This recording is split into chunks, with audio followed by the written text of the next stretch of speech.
If you're an aspiring new artist and you're wanting to try and maybe get something set up so you can start selling some merch, well this could be the video for you. I'm going to take you through my entire process all the way from sketching the very first idea, getting some colour on there, getting the bad boys printed out, and then finally using my Procreate machine to actually get them cut out, ready to be stick on and in whatever you want. If this sounds like something that you might want to do, then stick around and see by the end of it you could also be doing the same. In order to get started, I first of all want to start basically sketching the idea out. For this I have a 12.9 inch iPad Pro, that's just what I've got with an Apple Pencil too. I'm using the Procreate app and I'm just using the default, one of the default brushes that's in Procreate called the Peppermint pencil. It's just a default pencil. I find it to be a very nice one to use. It feels good when you're just trying to get out to shapes and stuff like that. I feel like it really, it feels like a normal pencil really. You can see here I'm going to show the full process of sketching one of the designs. You can kind of just see that I'm kind of just being really rough and loose with it, just getting in some sort of rough shapes, just getting a silhouette of the creature that I'm drawing. In particular, these stickers I'm going to be designing are going to be some Nurglings from the Warhammer 40k and Age of Sigmar universe.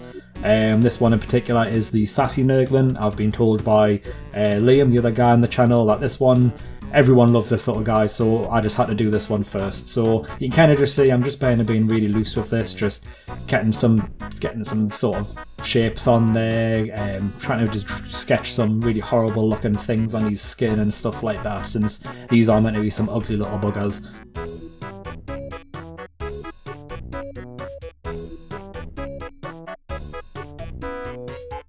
But you can kind of see this one's kind of coming together. I put a little bit of shading on there, more just for myself really, because I kind of like the look of it.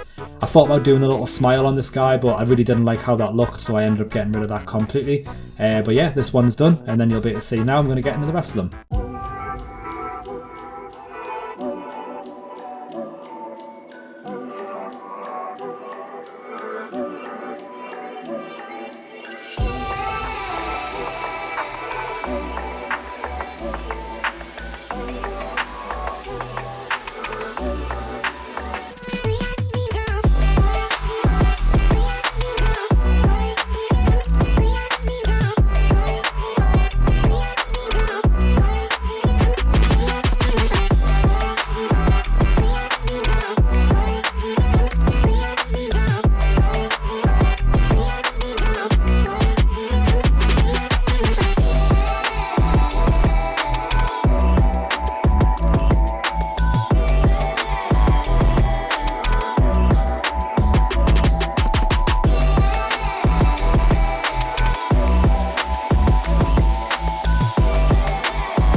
Alright, now that we've actually got the sketches all done for the designs, you can see all of those there, now it's time to get some colour on.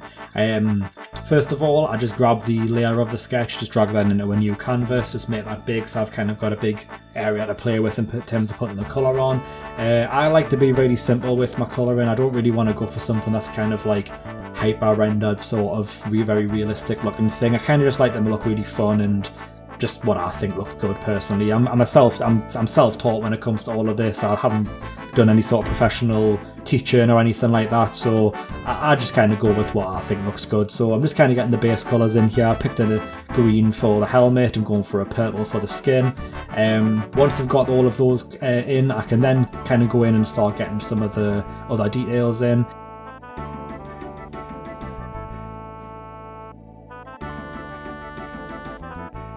So I'm going to be doing the highlights and the shadows.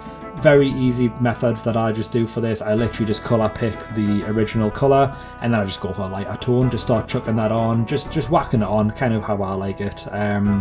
Some people might not like the look of that, might not think the a messy look looks very good, but I kind of feel like it gives them a lot of character and I really like it. I've done a lot of Pokemon stickers like this and I think it looks really good.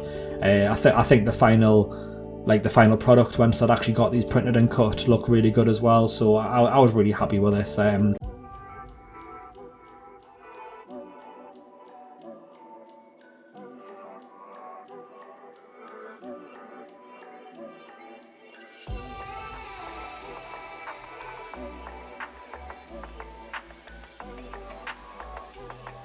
And again for the skin, again I've just picked the original purple, getting the lighter tone in there and just chucking that on there, kind of going for a bit of a rim lighting looking sort of scenario for this, just hitting the sort of outer edges of the character and under his helmet there, so kind of where I think the shadows would actually hit. For the horrible spots on his, I just kind of picked a really like a skin tone sort of thing, just grabbed that on there, chucked that on. The same for the cut, just went for a bloody looking colour, and then I'm just literally just chucking on different variations of that original colour, and if some yellows and oranges. Kind of want to make these look as disgusting as possible. I've been told that's kind of how they should look, so I'm just kind of putting these on randomly. These are the kind of things that really shouldn't look uniform, they should look natural and horrible, so yeah, like I just kind of wanted to chuck that on there, get them on there, just get the like colours all mixed together and have a look on like an amalgamation of just all this horrible pus looking stuff. I wanted to get a bit more of a lighter tone again on top of the original lighter tone, just to kind of give it a bit more of that highlight, so I'm just chucking on an even lighter purple on top of that and just hitting it in different areas, just again just kind of building up that texture to kind of give them a bit more character. You can see, yeah, again, I'm just getting the base colour for this little worm thing that's coming out of his stomach. Just chucking on, I did chuck a light tone on there, but realised you really can't see it, so I just chucked a little bit of a darker colour on there, and then to give him some teeth as well, just to give him a little bit of extra detail.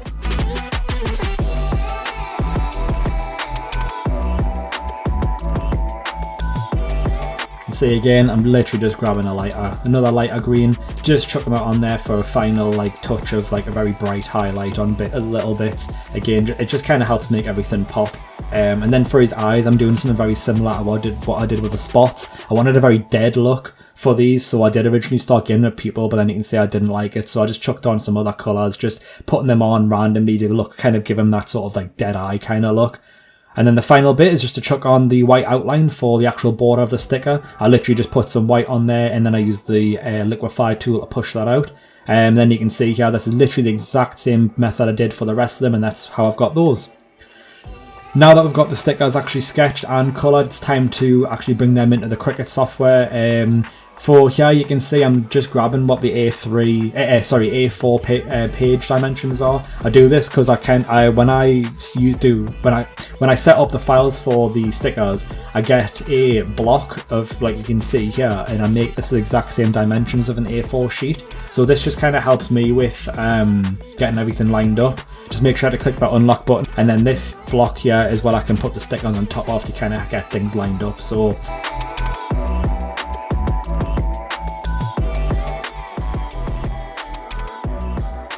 you just want to go onto there, upload the file.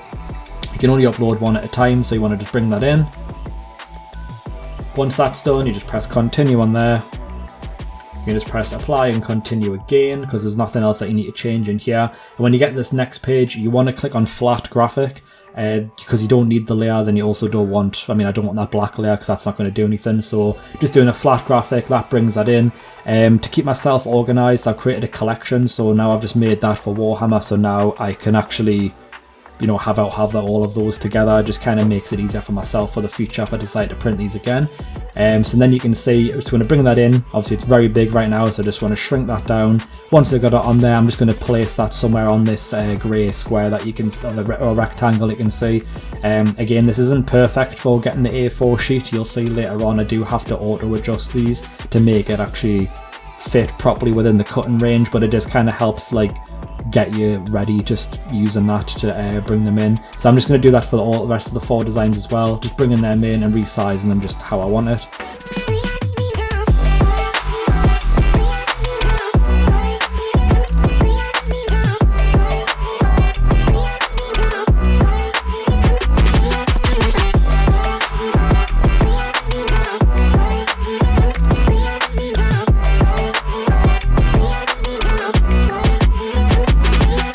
Then now that I've got all of those 4 designs in, you want to highlight all of them, and you want to click the attach button at the bottom. So basically what this does is it means that if you don't do this when you actually go to make here, which is what I'm going to be doing next, it'll essentially try and print them 1 sticker per page. But if you attach them all, it makes it all one object, and that's how the Cricut will know to cut around everything.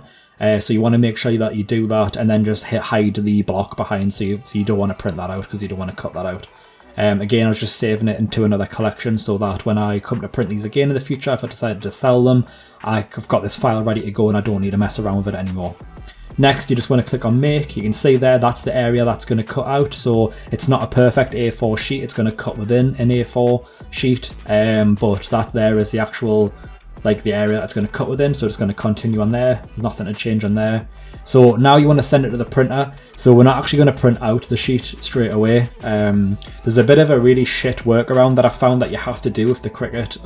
Otherwise, it doesn't print out at a really good quality, and I'm really not sure what it is. I've searched all over online and I can't find anything. So basically, when you print on here, you want to first of all you want to print a PDF, and we're going to have to edit the PDF in Photoshop in order to actually get it to print at the highest quality. So I'm just going to quickly print this to PDF now, and just get that all saved to a folder so I can get that all organised. But yeah, it's a really, really annoying workaround. I actually used to do this in an even harder way until I figured out, I mean, it's really easy what I'm doing right now, so I don't know how I didn't figure this out originally, but I figured out another way of doing it. So if I show you this here, it'll really help if you guys want to actually make stickers using the Cricut, like Cricut Cutter in the software. It'll really help you if you want to do that, and you won't have to go through the pain that I had. So once I've got this saved, just getting that in the folder, keep myself organised. Just going to open that up in Photoshop. So now I've got it on there, you want to import your sticker designs into this. And then what I do is I go ahead and duplicate the first layer. I'm going to alpha lock the duplicate one and colour it completely black. So then from there, I'm essentially just going to get the stickers and layer those on top. And then I'm actually going to print the printable sheet from Photoshop instead of the Cricut software. For some reason, the Cricut software, when you print it, the quality is just awful. So I printed some Pokemon stickers and they did not come out well at all. I printed some Pokeballs and they did, so I think it handles like 3 colours fine, but once I was doing stuff like this with like different shading and all sorts of stuff, it just looked absolutely shite. So I did a bit of research, found this to be what you have to do, but this here is the way that I've kind of refined it to get it perfect for myself. So I'm literally just bringing them in and just layering it on top of the black with a tiny border, because that's where the Cricut's going to cut out. Once I've done that, I just go ahead and hide the black because you don't need that anymore, and then you can just save that, and this will be the sheet that we're going to use to print. So it's going to print that out, going to print a couple of copies, and just going to get that all sorted.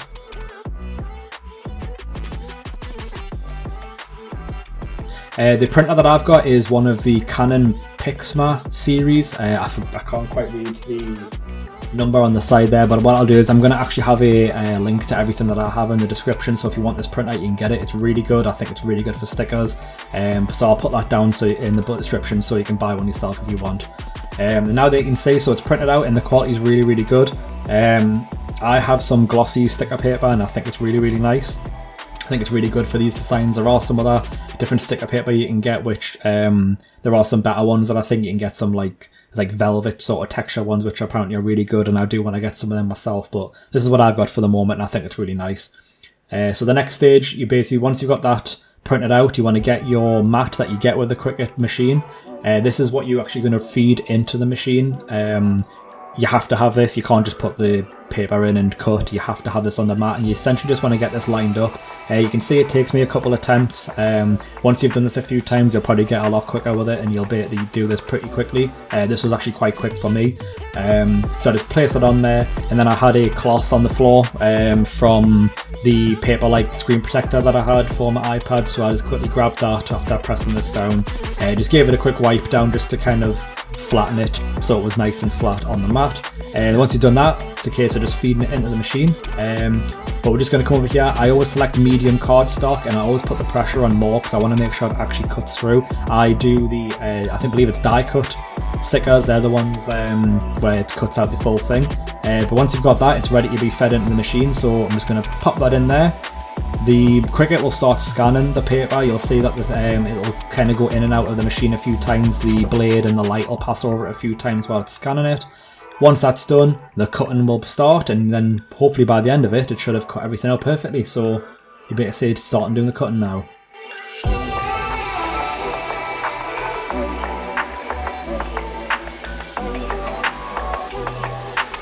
There we go.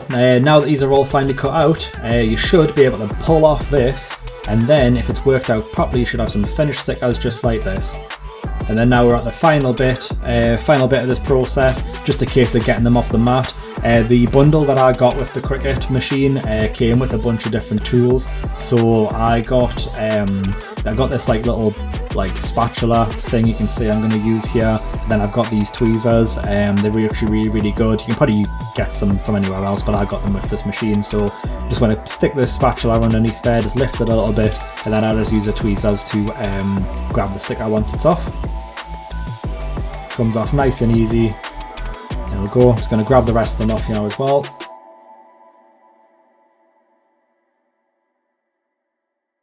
And there we go. Now we've got them all.